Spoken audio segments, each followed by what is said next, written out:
I'm not trying to send anyone into panic mode, but I'll say this. You are naive if you think that Bryce Underwood isn't shopping himself right now, or his agent isn't doing the shopping for him. Even if he hasn't technically entered the portal yet, there's no rules to this game. There's no tampering rules like there is in the NFL where, hey, you got to wait until this day to where you can make the call to the agent. No, this is a free-for-all. This is the wild, wild west. And if you think Bryce Underwood's camp isn't at least a little bit intrigued as to what's going on at LSU, this is kind of the school that Bryce Underwood always wanted to go to. This is the school where, I mean, there's a reason Lane Kiffin went there, guys. There's a lore to LSU. There's something about that program.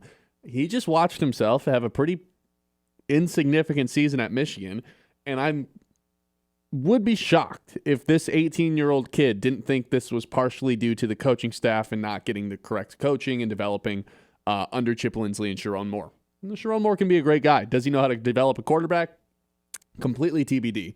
You know who does know how to develop a quarterback? Lane Kiffin. Where did Lane Kiffin just go? LSU. The school that Bryce Underwood wanted to go to originally and was committed to for the longest time until he got that handsome $10 million check. Now what's going to happen? I think it's completely up in the air. If I had to give my confidence level of Bryce Underwood returning to Michigan, 71%? No way. Yeah. You actually think he's going to potentially leave Michigan? No, I think there's a 71% chance he stays. So that means there's a near 30% chance that he leaves. That's high. Yeah. That's like a good batting average in baseball even. It's a weird comparison, but yeah, no, you're right. Yeah, I would say that's where I'm at with that.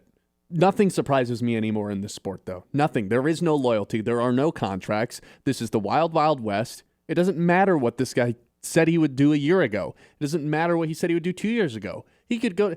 Look, man, Lane Kiffin just developed Trinidad Chambliss, the Ferris State quarterback, into a Heisman candidate. What could he do with Bryce Underwood? He has to be thinking about that at the very least. Sure, but he didn't commit to LSU under Lane Kiffin. He committed to Brian Kelly.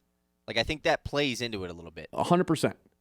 But yes, you're right. But part of it's always going to be like, the dream was LSU in the first place, and now there's a better coach there. Yeah. I don't know. Like, hey, we saw this with another 5-star quarterback from the state of Michigan a couple years ago.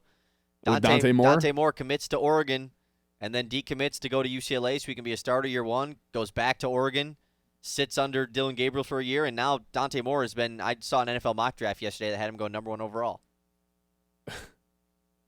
Yeah. A little bit of a different path, but like – similar. UCLA comparable. and Michigan were in much different spots. UCLA stunk last year, or the year that Dante Moore was their quarterback. So, like, it's not like Michigan was bad this year. They were a good team. And what do you think? Lane Kiffin would be like, nah, I saw the Bryce Underwood tape. We're all good. Right. Absolutely not. Let's look ourselves in the mirror, guys. Was Bryce Underwood, did he live up to the expectations we set for him this year? No. Were the expectations ridiculously high for a true Absolutely. freshman? Yes.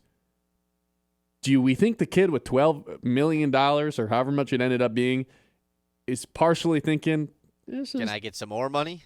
A, can I get some more money? B, can I get some players or some guys who actually know how to run an offense? Like, I see all these teams putting up 40, 50 points. Like, I wasn't great this year, but, man, I could have used a little bit more help from the coaching staff. What favors did they do him? Besides Andrew Marsh being Sure, there. but what favors did Bryce Underwood do Michigan, too? I mean, it's not like he had some crazy season either. No, he was disappointing. Right. Let's just call it a spade a spade. Yes, he was disappointing. We had the expectations very high. Absolutely, 100%. Their quarterbacks don't disappoint when they play for Lane Kiffin. That's been apparent the last couple of years at Ole Miss. I'm just saying, man. Like, it's interesting. I'm not trying to put fear into Michigan fans, but if I was a diehard Michigan fan, that would be something that kept me up at night a little bit. And I think that is the reason why Michigan fans should hold back a little bit on we'll get rid of Sherrone Moore. He's not the guy, let's get rid of him now. Sure. Because you get rid of Sherrone Moore, that 71% confidence you have that Bryce Underwood stays at Michigan. Oh, that goes down to like 60. It goes down to like 50, I think. I mean, and it's not obviously Bryce Underwood is the prized possession. You can't lose that guy. Best quarterback recruit in program history, for sure. And you cannot give up on him this fast. I don't want... Absolutely. No, I don't think anyone's doing that. There's no way. You know it'd be ridiculous, and I know I'd hear this from at least somebody. It'd be like, yeah, he wasn't that good anyway if he transferred out. BS, man. You want him. Of Everyone course. wants him. Why wouldn't you want him? And so, but not only would you be losing him, you'd be losing all these 5-stars that they're bringing in next year. Yes. That big-time running back recruit, number 1 running back in the country that they're getting next year, Savion Hyder. All these kids want to play with Bryce. Even though he had a disappointing year, all these kids want to come play with Bryce. Absolutely. And so that's why I think it's easy to just be like, well, Sherrone Moore is not the guy. He's clearly he's a Jag. He's not going to be the guy long-term for Michigan. He's not the long-term head coach. He might not bring them back to the promised land of winning a national championship. Sure, I think that's a lot. Those are fair points to make. But he brings in the guys that want to play there that maybe previous Michigan coaches haven't been able to bring in. So it's like, what do you prioritize? Would you rather him get through this era of having these top recruits, having one of the top transfer portal classes every year, and it's a mediocre coach, and you just kind of trust the fact that, man, he just needs to hire the right coordinators to figure this thing out? Or do you take the risk of, well, the money is the reason why those recruits are coming in. It's not Sherrone Moore. It's all the money. And if we get a better coach, those guys will stay because the cash is there, and Michigan will be in a much better spot. It's really what do you think is the better option? I think there's also this shift away. How much longer does Sherrone Moore land all these insanely amazing recruiting classes if they keep losing to Ohio State and going 9-3? I think, eventually that runs dry. Keep losing to Ohio State is a little bit of a stretch, right? This year was the first year that they have in quite some time. But I do agree because I think there is an answer to that. It's just the Bryce Underwood era of Michigan, right? Do you just give Sherrone Moore the Bryce Underwood era? And then once that's over, okay, if you didn't accomplish anything, see ya. Let's move on. I think that might be the answer. Yeah.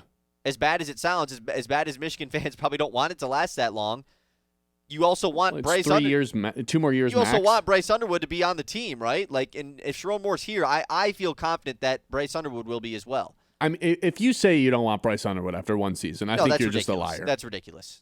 If he entered the transfer portal, every team in the country would want that guy. I'm trying to think of any teams that, like, Ohio State maybe doesn't need him.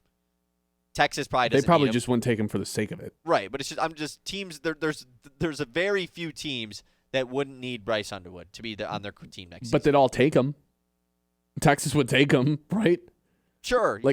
Sure, yeah. You probably want to spend that money elsewhere to someone that can impact the team next year. Sure. But, Arch was making that much money when he was a backup. But he was a recruit, yeah. I am firmly, I don't know, like, the LSU thing is just a lingering. I mean, you called it yesterday, Kyle. You said it was the most monumental coaching hire that college football has seen in a decade. It was just one of the most monumental moments of college football that, like, of my lifetime. Absolutely. The dominoes have not stopped falling. There is going to be more dominoes to fall into place. And perhaps them landing the 2025 number 1 quarterback in the country is one of those dominoes, and him going back to where he originally committed to. I know I'm pissing off some people by saying it, but man, don't be shocked if it happens is all I'm saying. I have no insider info, but the logic is there. Who wouldn't want to go play for Lane Kiffin? I can probably think of some Ole Miss players that might step up and say they don't want to play for him anymore. I also do think, like, and I don't know how the NIL stuff works. You and I discussed this, but, like, has Bryce gotten all that money? Does it come in waves? Is it like a contract? Like, no one knows how this stuff works other than the people that are in it, which is tough. If he's gotten all of that $12 million, then yeah. There's no way. Everything's on the table. There's no way, right? There's no way he's gotten all $12 million. And obviously it isn't like they just paid him $12 million to come. It's like a $12 million evaluation or whatever. Or like it's not $12 million hard cash. Right, exactly. So it's living. Has he gotten all of the capital of the $12 million? Has he received all of that? If so, then maybe anything's on the line here. The dollar amounts it's crazy, are just man. insane. So, 20 years ago, someone gave a guy, I don't know, $10,000 to come to their school. That's probably flipping some kids, right? That's probably flipping most kids. Yeah, because they were getting paid $0 before. And they didn't get paid anything. Million. They got paid to go to school. I have no problem with them being paid, but of course, I have a feeling this is going to. I remember somebody. Once again, the NCAA is not paying. That's the issue. That's the issue to me. The NCAA acts like this is a huge win. Oh, the players are getting paid. Now everyone's happy. No, the NCAA is still the ones that are taking in all the money, and they're not giving it out. Hey, you know my stance. I think we're pretty near future Not in any need of the NCAA. The Big Ten and SEC being like, hey, anyone who wants to join our conferences, let's go. We're doing our own college football playoff thing. Other sports, whatever. I mean, the NCAA just truly stinks. Yeah. It's such a terrible organization. Earlier we did, what's the worst thing happening in college football, and we kind of just glossed over the playoffs. Why the hell I wouldn't mind talking does about the this a little ACC deserve a bid? What? They're not going to get one. They don't. What? Okay, then how about this? Why does the Sun Belt and the American Conference both deserve a bid? That. Can we just choose the 12 best teams? Some Totally. year there's not going to be a group of 5. Sorry. Totally agree. And the part that I have such an issue with, and this is actually why I a little bit push back on your super conference thing, potentially. Why did we just get rid of divisions?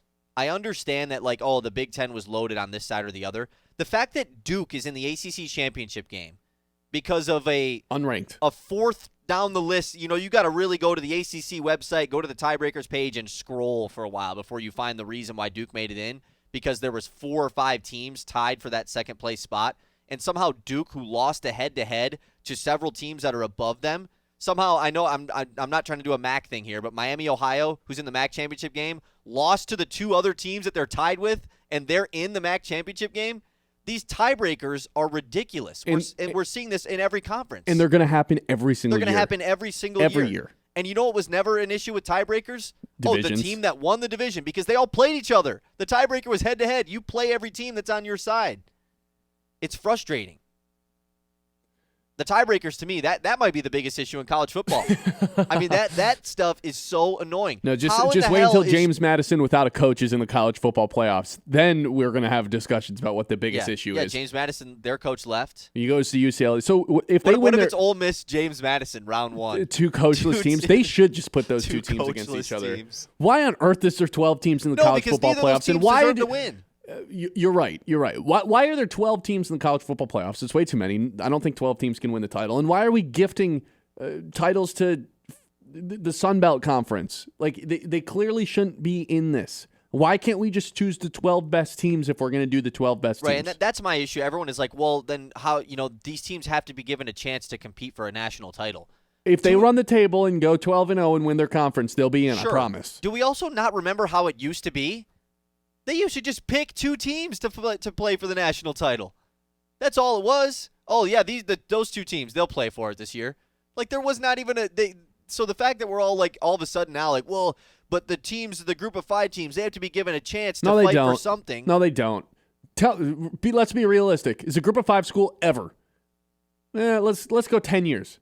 Is it possible that it can compete with LSU, Georgia, Michigan, Ohio State? No, because whatever team that makes it will have their head coach poached by a larger university before they're even allowed to play in the playoffs. Ding, ding, ding, ding, ding. And you have a quarterback who's having a fantastic season? See ya. Oh, wait, you guys went 11-1 and you're in the playoff as the 12 seed? Oh, that guy's the next coach of Florida State. Yep.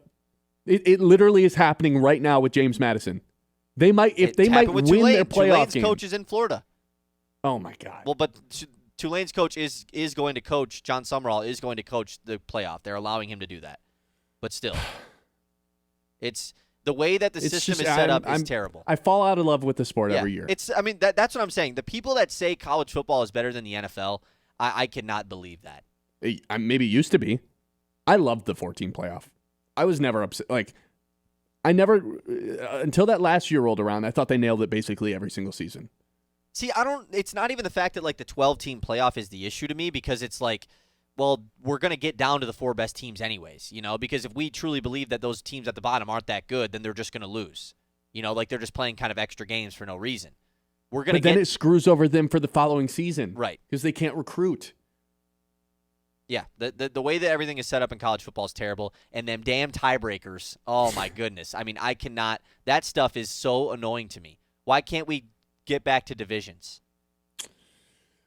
There's too many teams in the Big Ten and the SEC where it wouldn't even – I mean, you have 9 teams per side, and it's well, you can't even play everybody. The Big Ten can, but still, yeah, you can't even play everybody, so that's the issue. But it would make things a hell of a lot easier to do head-to-head than to figure out all this X and this and that and who can make it and, oh, wait, did we all play against Vanderbilt this year? Oh, okay, we did. The problem is if you go to a a system that I'm recommending right now where it's 12 teams, just the best teams. Conference championships become near meaningless. But my big picture solution. But the conference champions is are well all beyond that. the conference champions are all in the top 12 anyways. Yeah. It would screw over the teams like BYU who have a chance to beat Texas Tech and maybe wouldn't still be in. Which maybe they would be in the top 12 if they got that win, but How many losses do they have? 1. Yeah, they would. You guys have heard my solution before, but go away from the NCAA. Big Ten, SEC, gear up as much as possible. Only play within the conference for 12 games. No non-conference. That sounds like hell to me. Notre Dame join a conference. That the war between those two conferences versus the NCAA. What is the NCAA just going to fork over college football? Yeah, sure, fine. They don't have a choice if the Big Ten and SEC decide not to. That would be an all-out war, and it would just be such a mess. Because it's so clean right now. They would crown an NCAA national champion for the top team that isn't in the Big Ten and SEC. Okay, anyone is welcome to join those two conferences. It's completely standings-based, and the two teams... No. The 4 teams at the top of the Big Ten, the 4 teams at the top of the SEC, they do their own tournaments to determine. It's an old school playoff.